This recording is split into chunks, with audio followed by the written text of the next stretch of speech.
এই আয়াত দিয়ে আল্লাহ তাআলা বিশ্বনবীকে সান্ত্বনা দিচ্ছেন আর বুঝাতে চাচ্ছেন, ও নবী, আপনার জীবনে পরীক্ষা। আপনি তায়েফের জমিনে যে পাথরের আঘাত খেয়েছেন, বিশ্বনবী পাথরের আঘাত খায় নাই।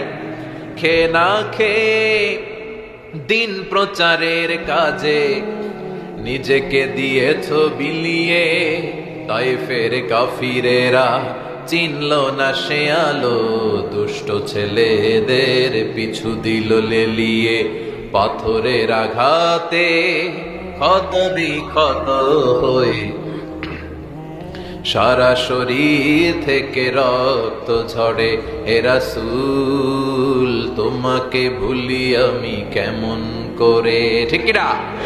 পাথরের আঘাত খেয়েছে বিশ্বনবী। সালাতে দাঁড়ালে এই পেয়ারা নবীর কাঁধে পচা উটের নারী আর ভুঁড়ি চাপিয়ে দেওয়া হতো, একের পর এক গালমন্দ করা হতো, গণক বলে গালি দেওয়া হতো। মুহাম্মদ, তুমি গণক, আনতা কাহিন, গণক, আনতা মাজনুন, তুমি পাগল, আনতা শায়ের, তুমি কবি, আনতা আবতার, তুমি লেস কাটা। তোমার কোনো ছেলে নাই, তোমার নাম ডাক নেয়ার মতো কেউ নাই। কত বড় ডাকাত! বিশ্বনবীর নাম ডাক নেয়ার মতো নাকি কেউ নাই। গোটা বিশ্বে এমন কোন মানুষ আছে যে বিশ্বনবীর চিনে না? এমন কোন মুহূর্ত আছে যে মুহূর্তে বিশ্বনবীর উপর সালাতু সালাম যায় না? বরং যারাই বিশ্বনবীকে লেজ কাটা বলেছে ওদেরকে লেজ কাটা বানিয়ে দিয়েছে কে? বিশ্বনবী কঠিনকালে লেজ কাটা নয়, ওনার সুনাম, ওনার সুখ্যাতি, ওনার পার্সোনালিটি গোটা বিশ্বব্যাপী ছড়িয়ে দিয়েছে কে? গোটা বিশ্বে এখন সবচাইতে কিউরিওসিটি একটা নামের উপর, নামটা হচ্ছে MUHAMMAD, সাল্লাল্লাহু। আমার পরিচিত কিছু লোকেরা ইংল্যান্ডে তারা পরিচ্ছন্নতার কিছু অভিযান চালিয়েছিল। তাদের বুদ্ধিটা দেখে আমি অবাক হলাম। তারা পরিচ্ছন্ন অভিযানে কোনো কথা বলে না। এখানে কি হয়েছে দেখেন, দেখেন, এইভাবেই থাকে। তখন যেহেতু চলছে এখনো চলবে, আওয়াজ করবেন না। বিশৃঙ্খলা হলে অনেক সমস্যা। অনেক মানুষ হয়েছে, তারা কথা বলে না। একটা গেঞ্জি পড়ছে, টি শার্ট, আর গেঞ্জির পিছনে লিখে ফেলছে MUHAMMAD। এটা লিখে তারা পরিষ্কার করে পরিচ্ছন্নতা অভিযানের নামে। এটাকে বলে ক্লিনলিনেস অ্যাওয়ারনেস ক্যাম্পেইন।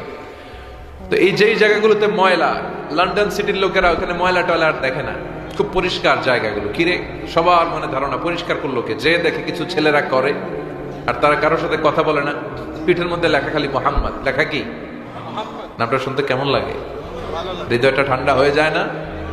তখন তাদের মাথার মধ্যে প্রশ্ন জাগে এমনি, হু ইজ দিস মোহাম্মদ? এই মোহাম্মদটা কে যার অনুসারীরা এত পরিচ্ছন্ন? সুবহানাল্লাহ পড়ে। যার অনুসারীরা এত ভদ্র, এত সভ্য। তখন তারা খুঁজতে আরম্ভ করে যে কে এই মোহাম্মদ, কে? They search in Google, who is this মোহাম্মদ? দেন দে ফাইন্ড দ্যাট মোহাম্মদ is the last messenger of আল্লাহ। তিনি আল্লাহর পাঠানো সব শেষ নবী, তারপরে কোনো নবী নাই। হু is this personality? K say? Let me try his biography. তার জীবনী খুঁজে বের করে, একটার পর একটা জীবনী ওয়েবসাইটে তারা পড়ে, তারা অবাক হয়ে যায়। তারা বলে যে এত সুন্দর মানুষ হতে পারে, এত চমৎকার ব্যক্তিত্ব হতে পারে। তারা নিজেরাই পরে বলতে বাধ্য হয়েছে যে as a father, as a teacher, as a law giver, as a law maker, as a reformer of the society, Muhammad is the superman of the world. স্বামী হিসেবে, নেতা হিসেবে, নবী হিসেবে, সমাজ সংস্কারক হিসেবে, আইন প্রণেতা হিসেবে মুহাম্মদ সাল্লাল্লাহু আলাইহি ওয়াসাল্লাম হচ্ছে একজন সুপারম্যান, যার কোনো তুলনা হয় না। তারা বলতে বাধ্য হয়েছে। তো এইভাবে বিশ্বনবীর সুনাম সুখ্যাতিকে গোটা বিশ্বের দরবারে ছড়িয়ে দিয়েছে কে? এই জন্য বিশ্বনবীর আবদার বলো না, বিশ্বনবীর লেস কাটা বলে কোনো লাভ হবে না, বিশ্বনবীর বিরুদ্ধে কার্টুন বানিয়ে লাভ হবে না, বিশ্বনবীর নামে ব্যঙ্গাত্ব করে ফিল্ম বানিয়ে কোনো লাভ হবে না, বিশ্বনবীর পারিবারিক জীবনে নিয়ে উল্টাপাল্টা কথা ব্লগের মধ্যে লিখে বেশি সুবিধা করতে পারবা না। বরং বিশ্বনবীর যারা গালি দিয়েছিস তোদের বংশকে নির্বংশ করে দিবে আল্লাহ। আপনারা যেমনি গালি দেয়, আপনার পিতা সাইয়েদনা ইব্রাহিমকেও গালি দিয়েছে, এবং পরবর্তীতে আপনার প্রজন্ম যারা আসবে, আপনার পক্ষের শক্তি হিসেবে দুনিয়ায় যারা বেঁচে থাকবে, এদেরকেও গালিগুলো সহ্য করতে হবে, হজম করতে হবে। কিন্তু গালির ভার্সন চেঞ্জ হবে, গালিগুলো চলে যাবে না, গালি থাকবে। বিশ্বনবীরে গালি দেয়া হতো গণক, আমাদেরকে গালি দেয় কাঠমোল্লা বলে। বিশ্বনবীরে গালি দেয় কবি বলে, আমগরে গালি দেয় রাজাকার বলে। বিশ্বনবীকে গালি দেয় পাগল বলে, আমাদেরকে গালি দেয় যুদ্ধাপরাধী বলে। এই গালিগুলো থাকবে, কিন্তু এই গালিগুলো শুনে এই ঝুঁকির পথ দেখে মুসলমানরা এই পথ থেকে এক পাও পিছপা হয় না। চিল্লায় বলেন ঠিক কিনা? বিশ্বনবীর এসে বলা হলো, সম্পদ চাও, সম্পদের পাহাড় দেব। সুন্দরী নারী চাও, নারীরা ললনার লাইন ধরবে। গদি চাও, গদি দিতে বসায় দেব। শুধু নতুন যে দাওয়াতি কাজ শুরু করেছে এটারে বন্ধ করে দাও। বিশ্বনবী বললেন, তোমাদের 3 দফা, আমার তো 1 দফা। লা ওয়াদাউ আশ-শামসা ফি ইয়ামিনি, সম্পদ, নারী আর ক্ষমতার চেয়ারের লোভ দেখাও, আরে আকাশের ওই জল জলে সূর্যটা যদি আমার ডান হাতে দিয়ে দাও। ওয়াল কামারা ফি ইয়াসারি, আর চাঁদটাকে যদি আমার বাঁ হাতে দিয়ে দাও। যেই পথে আমি নেমেছি, গোটা বিশ্বের কোন পরাশক্তিও আমাকে এই পথ থেকে 1 পা পিছনে নিতে পারবে না। কারণ মুমিন জানে তার মরণ একবার। কথা কন? যারা কাফির, মুশরিক, মুনাফিক, এরা দিনে মরে 10 বার। আর আমরা মৃত্যুরে ভয় পাই না, আমরা মৃত্যু কোথায় খুঁজে বেড়াই। মুমিন একবার মরে, মরার আগে সিংহের মতো হুঙ্কার আর গর্জন দিয়ে মরে। এজন্য বিশ্বনবীকে আল্লাহ তাআলা সান্ত্বনা দিচ্ছেন, নবী পেরেশান হবেন না। আপনার পিতা সাইয়েদনা ইব্রাহিমকে আমি পরীক্ষা নিয়েছি, আর প্রতিটা পরীক্ষায় আপনার পিতা ইব্রাহিম সফলতার সাথে উত্তীর্ণ হয়েছে। রব্বুল আলামিন বলেন, ওয়াইয ইবতালা ইব্রাহিম রাব্বুহু বিকালিমাতিন ফাতাম্মাহুন্না ক্বালা ইন্নী জাঈলুকা লিন-নাসি ইমামা। নবী স্মরণ করেন এই সময়ের কথা যখন আমি আপনার পিতা ইব্রাহিমকে পরীক্ষা নিয়েছিলাম অনেকগুলো বিষয়ে, আর প্রতিটা পরীক্ষায় আপনার পিতা ইব্রাহিম সফলতার সাথে উত্তীর্ণ হয়েছে। প্রতিটা পরীক্ষায় গোল্ডেন এ প্লাস। সুবহানাল্লাহ, বাড়িতে গিয়ে কইন, প্রতিটা পরীক্ষায় গোল্ডেন এ প্লাস। জিপিএ, কথা কম, জিপিএ।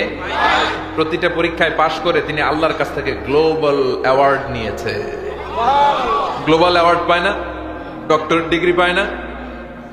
বিশ্বনবী কে আল্লাহ তাআলা সান্ত্বনা দিয়ে বলেছেন যে আপনার পিতা সাইয়েদনা ইব্রাহিম প্রতিটা পরীক্ষায় পাশ করেছে। I have tested him with some trials and Ibrahim successfully overcome all the trials and tests. Allah said, Ibrahim, I'm gonna make you the leader. সুবহানাল্লাহ পড়ে। আমি একটার পর একটা টেস্ট করেছি, সব টেস্টে পাস। আল্লাহ খুশি হয়ে বললেন, যাও, সবগুলাই যেহেতু পাস, তোমার নেতা বানায় দিলাম। আমাদের জীবনে পরীক্ষা আছে না নাই? আমাদের নবীদের জীবনে যেমনি ছিল আমাদের জীবনেও থাকবে। চিল্লায় বলেন ঠিক কিনা? বাপ বেটা মিলে কাবাঘর বানানো শুরু করলেন, পাথর টানলেন, পাথর কাটলেন, একটার পর একটা পাথর জোড়া লাগিয়ে রাজমিস্ত্রির দায়িত্ব পালন করলেন। আল্লাহু আকবার। তার মানে রাজমিস্ত্রি হিসেবে সফল, পাস। আল্লাহ বললেন, ইব্রাহিম, এবার ঝাড়ুদারের চাকরি করতে হবে। কিসের চাকরি? কথা বলেন। আল্লাহ বললেন, তাহহিরা বাইতি লিত-তাইফিন ওয়াল আকিফিন ওয়ার রুকআইস সুজুদ। তাওয়াফকারীদের জন্য, রুকুকারীদের জন্য, সিজদাকারীদের জন্য বাপ বেটা মিলে কাবা ঘরকে ঝাড়ু দাও। মসজিদেরি ঝাড়ু বারদার ও কামারে হাত শোনো আমারে মুনাজাত। শোনো শোনো ইয়া ইলাহি আমারে মুনাজাত, শোনো আমারে মুনাজাত। পড়েন আমিন। বাপ বেটারে ঝাড়ুদার বানাইলেন, এই পরীক্ষায়ও পাস। ইচ্ছে মতো বাপ বেটা ঝাড়ু দিয়ে ক্লিন করে ফেলছে কাবা। সুবহানাল্লাহ পড়বেন না? এরপর আল্লাহ বলেন, খুব ভালো করেছো, ভেরি গুড জব। রাজমিস্ত্রির কাজ করলা, ঝাড়ুদারের কাজ করলা, এবার মুয়াজ্জিনগিরির দায়িত্বটাও পালন করে দাও। ওয়াআযিন ফিন-নাসি বিল হজ্জি ইয়াতুকা রিজালান ওয়া আলা কুল্লি দামির ইয়াতিনা মিন কুল্লি ফাজ্জিন আমিক। সুবহানাল্লাহ পড়েন। রাজমিস্ত্রি, ঝাড়ুদার সবটাই হয়েছে, এবার মুয়াজ্জিনগিরি করো। কি করো?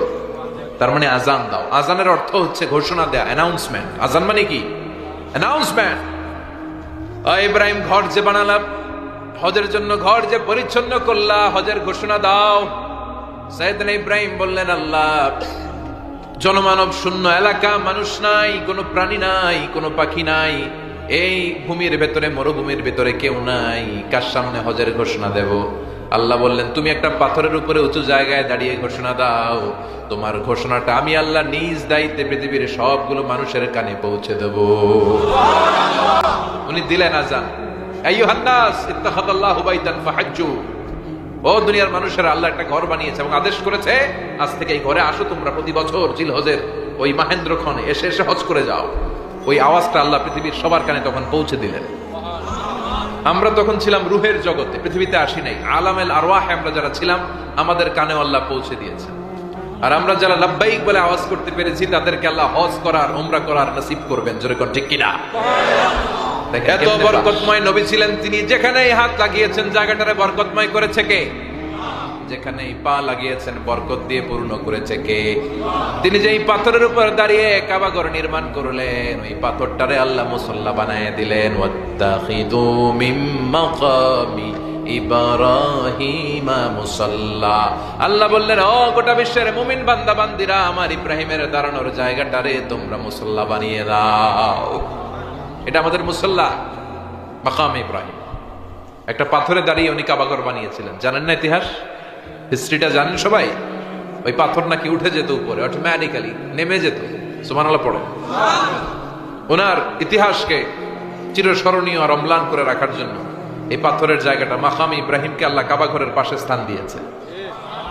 যারা হজ উমরা করে তাদের এখানে নামাজ পড়তে হয়। বিশ্বনবী তাওয়াফ করার পরে এই মাকাম ইব্রাহিমে দাঁড়িয়ে 2 রাকাত নামাজ পড়তেন। যারা হজ উমরা করেছেন, আপনারা পড়েন নাই?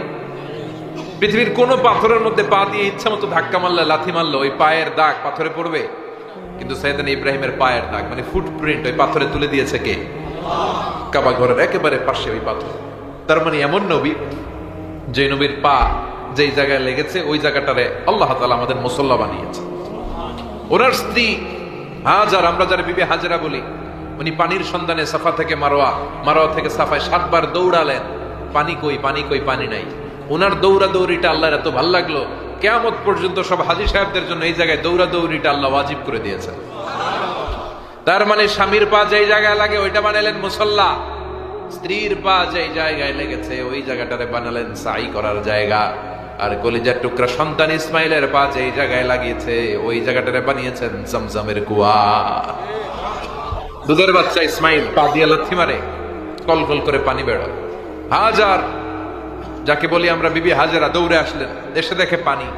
আল্লাহ শুকরিয়া করলেন, কিন্তু পানি তো বের হয়ে চলে যায়। উনি পানি যেন না যায় বাদ দিতে লাগলেন। পানি আটকানোর জন্য আমরা কি দেই?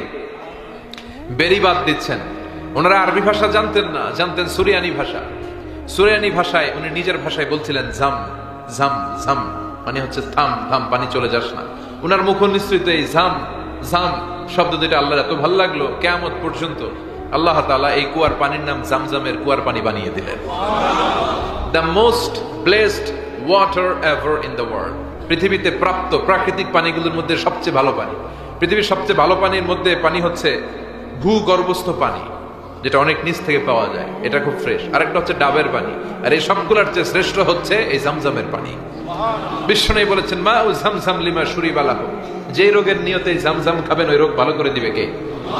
আবার বিশ্বনবী বলতেন, ইন্নাহা মুবারাকা, এই পানিটা বরকতের পানি। ইন্নাহা তুআমু তুআমিন ওয়া শিফাউ সুকমিন, এই পানি খেলে শুধু তৃষ্ণা নিবারণ হয় না, এই পানি খেলে পেটের ক্ষুধাও দূর হয়ে যায়। পৃথিবীর সব পানি খেলে শুধু তৃষ্ণা নিবারণ হয়, কিন্তু জমজমের পানি খেলে ক্ষুধাও নিবারণ করে দেয় কে? আবার আল্লাহ বললেন, ওয়াজআলনা ফি যুররিয়াতিহিন নুবুওয়াতা ওয়াল কিতাব, এই নবী এমন নবী যেই নবীর বংশে আমি অনেক কিতাব দিয়েছি, যেই নবীর বংশে আমি অনেক নবী দান করেছি। সুবহানাল্লাহ। এই পৃথিবীতে যত নবী আছে তার বেশিরভাগ সাইয়েদনা ইব্রাহিম আলাইহিস সালামের নাতিপুতি। সুবহানাল্লাহ করতে পারলেন না? 2 ছেলে, প্রথম ছেলের নাম ইসমাঈল, দ্বিতীয় ছেলের নাম ইসহাক। বলেন প্রথম ছেলের নাম কি? দ্বিতীয়টা? প্রথমটা? দ্বিতীয়টা? কিন্তু ইসমাইলের চ্যানেলে আল্লাহ কোন নবী টবি দেয় নাই, সব নবী এসেছে ইসহাকের চ্যানেলে। হাজার হাজার পয়গম্বর এখানে এসেছে, আর সব নবীরা বলতো যে শেষ নবী হবে এমন নবী, তিনি হবেন শ্রেষ্ঠ নবী। এই চ্যানেলেই খালি নবী আর নবী আর নবী আর নবী। এই চ্যানেলে ইসমাইল আলাইহিস সালামের ঔরসে কোনো নবী নাই। এরা নবী পাইতে পাইতে বেশি অহংকারী হয়ে উঠছিল এই চ্যানেল। এরা মনে মনে ভাবছে যে শেষ নবী যেটা আসবে এটাও এদিক দিয়ে আসবে, কারণ খালি নবী এদিক দিয়ে আসে। আর এই চ্যানেলের গালে দিত, কইতো এটা আটকুরা চ্যানেল, এটাতে কোনো নবী টবি নাই। কিন্তু আল্লাহর কি খেলা, আল্লাহ নবী পাঠাতে পাঠাতে পাঠাতে পাঠাতে পাঠাতে সাইয়েদনা ঈসা পর্যন্ত এসে স্টপ করে শ্রেষ্ঠ যেই নবীটা ওইটার আর এদিক দিয়ে পাঠালেন না, ওইটা ইসমাইল আলাইহিস সালামের চ্যানেলে পাঠিয়ে দিলেন। এজন্য আমরা হচ্ছে বনি ইসমাঈল, আমরা কি? আর এরা হচ্ছে বনি ইসরাইল। ইহুদি, খ্রিস্টান, ইসলাম, 3 ধর্মের গোড়া লাগছে ইব্রাহিম আলাইহিস সালামের দিকে। 3টাই আল্লাহর দেয়া ধর্ম, 3টারে বলে আব্রাহামেটিক ফেইথ। তবে ইহুদি খ্রিস্টান ওরা শরিয়ার উপর চলে নাই, সব উল্টাপাল্টা করে ফেলাইছে ইচ্ছে মতো। কিন্তু আমাদের কোরআনের একটা অক্ষরও চেঞ্জ হয় নাই। গোটা বিশ্বের সবাই মিলে একটা অক্ষর চেঞ্জ করতেও পারবে না। চিল্লা এখন ঠিক কিনা? কোরআনের সবগুলো পাতা যদি আগুন দিয়ে জ্বালিয়ে দেয়, পৃথিবী থেকে কোরআন শেষ হয়ে যাবে। হাফেজদের হৃদয়ে কোরআন আছে না নাই? যদি মুসলিম, আমরা কি নাম করেছেন আমাদের জাতির পিতা ইব্রাহিম, ঠিক কিনা? মিল্লাত আবিকুম ইব্রাহিম ওয়া সাম্মাকুমুল মুসলিমিন। আমাদের জাতির পিতাকে জোরে কোন, আরো জোরে, আরো একবার মনে থাকবে? জাতির পিতার নাম মনে থাকবে? সাইয়েদনা ইব্রাহিম আলাইহিস সালাম। চিল্লায় বলেন ঠিক কিনা? এই নবী এমন নবী, আল্লাহ বললেন ইন্না ইব্রাহিম লা হালিমুন আওয়াহুম মুনিব। আমার ইব্রাহিম ছিল সহনশীল, আমার ইব্রাহিম ছিল বিনয়ী, আমার ইব্রাহিম ছিল ভদ্র। আমরাও যারা ইব্রাহিম আলাইহিস সালামের অনুসারী, আমাদেরকেও বিনয়ী হওয়ার দরকার আছে না নাই? সহনশীল হওয়ার দরকার আছে না নাই? কিন্তু আমাদের মধ্যে অস্থিরতা খুব বেশি। কথা বলেন, জি হয় না? জি হয়, জি হয় বলেন সবাই, জি হয়। কি সুন্দর ভাষা, সিলেটের ভাষা, সিলোডি, ঠিক কিনা? সুরমাহা গঙ্গর বড় বাড়ি, এরপর কি? শাহজালালের উত্তর সুরি, দেশ বিদেশে বেড়াগিরি, আমরা হক্কল সিলোডি, আমরা হক্কল সিলোডি, আমরা হক্কল সিলোডি, আমরা হক্কল সিলোডি। সিলেটের ওই কমলার বাগান, খাইলেই জুরায় হকলার পরা। সিলেটের চা না খাইলে ভাই, সিলেটের চা না খাইলে ভাই দিন কাটে না একটি, দিন কাটে না একটি। সুরমাহা গঙ্গর বড় বাড়ি, শাহজালালের উত্তর সুরি, দেশ বিদেশে বেড়াগিরি, আমরা হক্কল, আমরা হক্কল সিলোডি, আমরা হক্কল সিলোডি, ঠিক কিনা? সৌদি আরব, আবু ধাবি, লন্ডন, কুয়েত, কাতার যাবি, আমেরিকাতে গেলেও যে ভাই পাইবেন খালি সিলোডি, পাইবেন খালি সিলোডি, পাইবেন খালি সিলোডি, পাইবেন খালি সিলোডি। সুরমাহা গঙ্গর বড় বাড়ি, শাহজালালের উত্তর সুরি, দেশ বিদেশে বেড়াগিরি, আমরা হক্কল সিলোডি, আমরা হক্কল সিলোডি, আমরা হক্কল সিলোডি, ঠিক কিনা? গোটা বিশ্বে সব জায়গায় সিলোডি আছে না নাই? আল্লাহ সিলেটি ভাইদেরকে তুমি ইসলামের জন্য কবুল করো। আমাদের জাতির পিতার নাম, চিল্লায় বলেন জাতির পিতার নাম? মিল্লাত আবিকুম ইব্রাহিম ওয়া সাম্মাকুমুল মুসলিমিন। তিনি তোমাদের মুসলিম জাতির পিতা, আর তিনি তোমাদের মুসলমান বলে নামকরণ করেছেন। চিল্লায় বলেন ঠিক কিনা? আবার আল্লাহ বললেন আমার ইব্রাহিম ছিল সহনশীল, অস্থির প্রকৃতির ছিলেন না, অহংকারী ছিলেন না, উনি ছিলেন বিনয়ী। তাই ওনার নামে আল্লাহর কোরআনের ভেতরে সূরা আছে না নাই? আলিফ লাম রা, কিতাবুন আনজালনাহু ইলাইকা লিতুখরিজান নাসা মিনায-যুলুমাতি ইলান নূর। সুবহানাল্লাহ পড়েন। সূরাতে ইব্রাহিম 114 সূরার মধ্যে ওনার নামে সূরা আছে না নাই? আবার আল্লাহ ওনারে বললেন সিদ্দিক, ওয়াযকুর ফিল কিতাব ইব্রাহিম ইন্নাহু কানা সিদ্দিকান নাবিয়্যা। হে নবী, আপনার কিতাবে আমার খলিল ইব্রাহিমের নামটা তুলে ধরেন। উনি ছিলেন সিদ্দিক, সত্যবাদী। কি ছিলেন? সত্য গ্রহণে, সত্য প্রকাশে, সত্যের ব্যাপারে আপোষহীন, সত্যের ক্ষেত্রে হকের ব্যাপারে কোনো আপোষ চলবে না। চিল্লায় এখন ঠিক কিনা? সাইয়েদনা আবু বকর, আল্লাহ বললেন আমার খলিল ইব্রাহিম ছিলেন সিদ্দিক, তিনি জীবনে কখনো সত্যের ব্যাপারে আপোষ করেন নাই। এজন্য আল্লাহ খুশি হয়ে সাইয়েদনা ইব্রাহিমকে বানিয়ে দিয়েছেন খলিল। ওয়াত্তাখাযাল্লাহু ইব্রাহিমা খলিলা। সুবহানাল্লাহ। ইব্রাহিম আলাইহিস সালামকে বানালেন খলিল, আর বিশ্বনবীরে বানালেন হাবিব। বিশ্বনবীর কি বানালেন? ইব্রাহিম আলাইহিস সালামকে বাপ হইল খলিল, পোলা হইল কথা কোন? বাপ, ছেলে। খলিল মানে দোস্ত, হাবিব মানেও দোস্ত। খলিল মানে এমন দোস্ত, এমন বন্ধু যে বন্ধু আল্লাহরে খুশি করার জন্য কাজ করে। আর হাবিব মানে এমন বন্ধু যে বন্ধুরে খুশি করার জন্য আল্লাহ নিজেই কাজ করে। এই বাপ বেটার মধ্যে মিল আছে না নাই? অনেক দিক দিয়ে এই দুজনের মিল আছে। প্রথম মিল হচ্ছে এদের ফেস কাটিং এ মিল। সুবহানাল্লাহ করবেন না?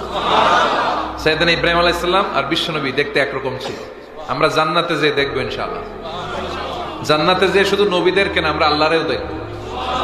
আল্লাহ বলবেন, এই জান্নাতীরা, নাজ নেয়ামতের বর্ণনা কোরআনে যা পেয়েছো বুঝে পেয়েছো কি? সবাই বলবে সব পেয়েছি। একজন বলবে একটা ছাড়া। কিরে তুই কি পাস নাই? কয় আমনেরে পাই নাই। সুবহানাল্লাহ কোন। তখন আল্লাহ নিজেই উনার সৌন্দর্যের প্রকাশ ঘটাবেন, আমরা আল্লাহরেও দেখবো ইনশাআল্লাহ। পড়েন বিশ্বনবী বললেন, ইন্নাকুম সাতারাউনা রাব্বাকুম কামা তারাউনা হাদাল কমার। চাক্ষুষ নিজ চোখে আজকে তোমরা আকাশের চাঁদটাকে যেমনি দেখতে পাও, তোমাদের রবকেও জান্নাতে দেখবা। দেখবো আমরা, চিল্লায় পড়তে হবে ইনশাআল্লাহ। 2 নাম্বার মিল, প্রথম মিল হলো ফেস কাটিং মিল।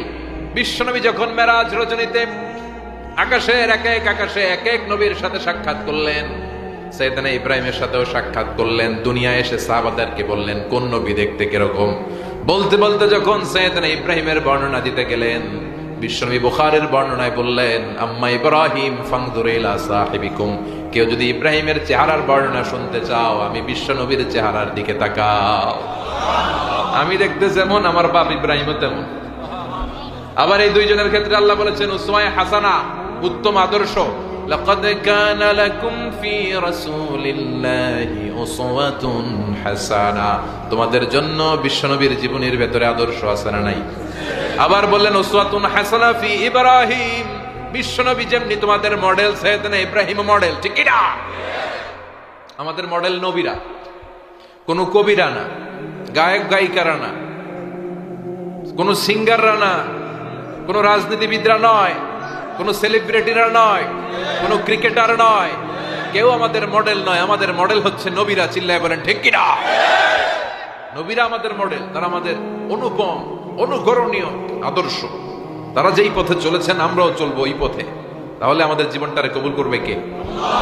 আবার বাপ বেটা দুইজনই ইসলামের জন্য অনেক কষ্ট করেছেন। বাপ বেটা দুইজনই কাবা ঘর নির্মাণ করেছেন। সাইয়েদনা ইব্রাহিম করেছেন শেষকালে, বিশ্বনবী করেছেন ছোটবেলায়। সুবহানাল্লাহ। কিন্তু দুইজনই করেছেন। আবার বাপ বেটা দুইজনই হিজরত করতে বাধ্য হয়েছে, নিজ এলাকায় থাকতে পারে নাই। সাইয়েদনা ইব্রাহিম হিজরত করেছেন, জন্ম হয়েছিল ইরাকের বাবেল নগরীতে। বাবেল থেকে গিয়েছেন ফালাস্তিন, ফালাস্তিন থেকে মিশর, মিশর থেকে ফালাস্তিন, সেখান থেকে আবার মক্কা। এভাবে একটার পর একটা শহর বন্দর তিনি ছুটে বেরিয়েছেন, নিজ এলাকায় থাকতে পারে নাই। অনুরূপ ভাবে বিশ্বনবীও জন্মস্থান মক্কায় থাকতে পারে নাই, চেয়েছিলেন, জোর করে বের করে দেয়া হয়েছে। এই দুইজনের রক্ত যাদের গায়ে থাকবে, তাদের প্রজন্ম হিসেবে যারা নিজেরা দাবি করবে, এরাও নিজ এলাকায় থাকতে পারবে না। এদেরকেও হকের পক্ষ নেওয়ার অপরাধে নিজ এলাকা থেকে বহিষ্কৃত করা হবে। এরা নিজ এলাকায় থাকতে পারবে না, নিজ আত্মীয়দের সাথে দেখা করতে পারবে না। ছেলে মেয়ে একদিকে থাকবে আরেকদিকে। নিজ দেশে পরবাসী আছে না নাই? মৌলভীবাজারে আছে না নাই? বড় লেখায় আছে না নাই? তো নবীরা মানতে পারছে, আমরা পারবো না? ওই নবীদের রক্ত আমাদের গায়ে আছে না নাই? আমরা ওই নবীদের রুহানি সন্তান। চিল্লায় বলেন ঠিক কিনা? তো দমায় রাখবা কি দিয়ে? তুমি তুমি কিসের ভয় দেখাও? মুমিনের অন্তরে আল্লাহর ভয় ছাড়া কারো ভয় নাই। যারা আল্লাহরে ভয় পায় তারা কাউরে ভয় করে না। কোন জেল, জারিমানা, কোন গুম, ক্রস ফায়ার, ফাঁসির ভয় দেখিয়ে মুমিনকে দমিয়ে রাখা যায় না। মুমিন ভয় পায় কার? চলতেছে এখনো সব জিনা। বৃষ্টি কি আছে? আলহামদুলিল্লাহ। তাকবীর দেওয়া যাবে? জি হয়। তাকবীর দেন, লিল্লাহি তাকবীর। এজন্য নবীরা আমাদের মডেল। এই নবীদের জীবনী গ্রন্থ আমাদের পড়তে হবে। কোরআনের কত জায়গায় যে এই নবীর কথা আল্লাহ বলেছে। সাইয়েদনা ইব্রাহিম আলাইহিস সালাম নিজের সাথে বোঝাপড়া করে করে তিনি মহাসত্যের সন্ধান পেয়েছেন। আল্লাহর সন্ধান তিনি কেমনে পেলেন? আমাদের কিন্তু এই পরীক্ষা দেয়া লাগে নাই। উনি মুসলমান এমনি হন নাই, পরীক্ষা দিয়ে দিয়ে মুসলমান হয়েছে। আর আমরা জন্মসূত্রে মুসলমান। বাপ মুসলমান তো আমিও মুসলমান। কথা কন? গরু খাওয়া মুসলমান আছে না নাই? আমি জন্মেছি, আমার কানে আজান শুনলাম। আমার জন্মের 7 দিনে আমার মাথার চুল ফেলে আকিকা দেয়া হলো, আমার ইসলামী নাম রাখা হলো, আমার হাতে কোরআন তুলে দেয়া হলো, আল্লাহর নামের পরিচয় দেয়া হলো, বিশ্বনবীর জয়গান গাওয়া হলো। ঠিক কিনা? আমরা তো সেই মুসলমান। সব রেডিমেড। সব কি রেডিমেড? ওনারটা হচ্ছে কাস্টম মেড। কাস্টম মেড বুঝেন? যেটা মাপ দিয়ে বানায় ওটার বলে কাস্টম মেড। আর যেটা বাজারে এমনি পাওয়া যায় এটার বলে রেডিমেড। তো আমাদের ইমান হচ্ছে রেডিমেড ইমান। আর সাইয়েদনা ইব্রাহিমের ঈমান হচ্ছে পাক্কা ঈমান, কাস্টম মেড ঈমান। ঠিক কি না? কি পরীক্ষা দিয়ে এই অবস্থায় এসেছেন? আমরা জোহরের সময় আজান শুনি, আসরের সময় আজান শুনি, মাগরিবের সময় আজান শুনি, রাত্রি হলে তাফসির মাহফিলে তাফসির শুনি। সাইয়েদনা ইব্রাহিম সকালবেলা উলু উলু কুলু কুলু ধ্বনি শুনতেন, মূর্তির সামনে দাঁড়িয়ে উলু ধ্বনি কুলু ধ্বনি। আছে না নাই? উনি দেখতেন আশেপাশের লোকেরা গাছের পূজা করে, মাছের পূজা করে, সূর্যের পূজা করে, তারার পূজা করে। উনি দেখতেন যে গাছের পূজা করছে লোকজন, উনি তন্ময় হয়ে তাকিয়ে থাকতেন, লোকেরা গাছের পূজা করে কেন?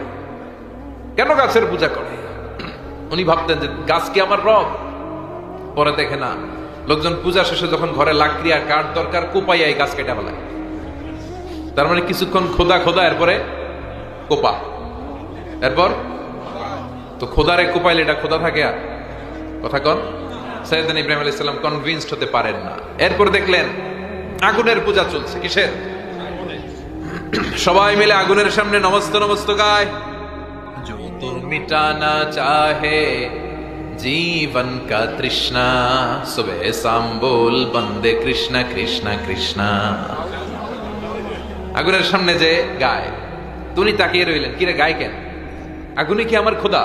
কারণ উনি জানতেন না ওনার রব কে। এজন্য উনাকে একাই, একজন মানুষকে আল্লাহ কোরআনে একটা উম্মত বলেছেন, একজন মানুষকে। কানা ইব্রাহিম উম্মাহ ওয়াহিদা, এক উম্মত। কারণ উনার সময়ে মুসলমান বলতে পৃথিবীতে কেউ ছিল না, উনি ছাড়া। চোখে যা দেখা যায় সব কাফের, সব কাফের মিলে এক উম্মত, উনি একাই এক উম্মত। উনি দেখলেন লোকেরা আগুনের সামনে নমস্ত নমস্ত গায়, আগুনের পূজা করে, আগুনকে রব আর খোদা বলে ডাকে। আবার পূজা শেষ হলে আগুনের মধ্যে পানি ঢেলে দিলে খোদা আর নাই। আগুনে যদি পানি ঢেলে দেয়, আগুন অস্তিত্ব হারায় না? উনি আবার চিন্তায় পড়ে গেলেন, কিরে খোদা যদি এরকম অস্তিত্ব হারায়, তা আমি যাবো কই? খোদার যদি এই দশা হয়, আমার হবে কি দশা? এটা তো ওনার মন মানে না। এরপর উনি দেখলেন মানুষগুলো মূর্তির পূজা করে। কিসের পূজা? মূর্তির সামনে দাঁড়িয়ে জয় জয় রাম সীতারাম জয় জয়। আছে না নাই? ওম নমঃ ভগবতে বাসুদেবায়, বুদ্ধাং শরণং গচ্ছামি, ধম্মং শরণং গচ্ছামি, নির্বাণাং পরমং সুখং নির্বাণাং পরম শান্তি, ওম শান্তি। এরকম কিছু মন্ত্র আছে না ওনাদের? ওনারা সাজিয়ে নিয়েছে ওনাদের মতো। সাইয়েদনা ইব্রাহিম দেখলেন এরকম মন্ত্র পড়ে মূর্তির সামনে দাঁড়িয়ে। উনি নিজেকে বুঝাতে পারেন না, কিরে মূর্তির পূজা তারা কেন করে? এই মূর্তিগুলো তো দেখলাম সকালবেলা নিজেরাই বানাইছে, নিজেরা বানাইয়া ওইটারই খোদা করে ডাকে। খেয়াল করে উত্তর দেন। আমি মাটি আর কাদা নিয়ে, আমি মিজানুর রহমান আজহারী, আমি কাদার মাটি দিয়ে একটা মূর্তি বানালাম সুন্দর করে, মূর্তিটারে ডিজাইন করলাম, ফুল টুল দিয়ে সাজালাম। এরপর মূর্তির সামনে দাঁড়িয়ে বুদ্ধাং শরণং গচ্ছামি শুরু করে দিলাম। তো এই যে মূর্তিটারে আমি বানালাম আমার হাতে, এই মূর্তি আমার স্রষ্টা না, আমি মূর্তির স্রষ্টা। এটার বানাইছে কে? আমি। এটার খোদা কে? আমি। কথা বুঝেন নাই? সাইয়েদনা ইব্রাহিম উত্তর খুঁজে পায় না। যারা বানায় তারা আবার কেমন করে এর খোদা বলে ডাকে। উনি মিলাতে পারেন না। উনি ওয়ালাইকুম আসসালাম, উনি মিলাতে পারেন না। উনি বললেন, হায় হায়, ঘটনাটা কি? এরকম হচ্ছে কেন? সাইয়েদনা ইব্রাহিম কোনোভাবেই নিজেকে বোঝাতে পারেন না, আমি এটারে বানালাম, আবার আমি কেন এটার পূজা করি? কোনোভাবে নিজের প্রশ্নের উত্তর খুঁজে পায় না। আপনাদের মনোযোগ আছে না গেছে? আমার দিকে তাকাচ্ছেন তো? শুনতেছেন? জি হয়? কষ্ট হচ্ছে না? শেষ করে দেই? কেমন আছেন? আহলান আহলান, বসেন। আহলান।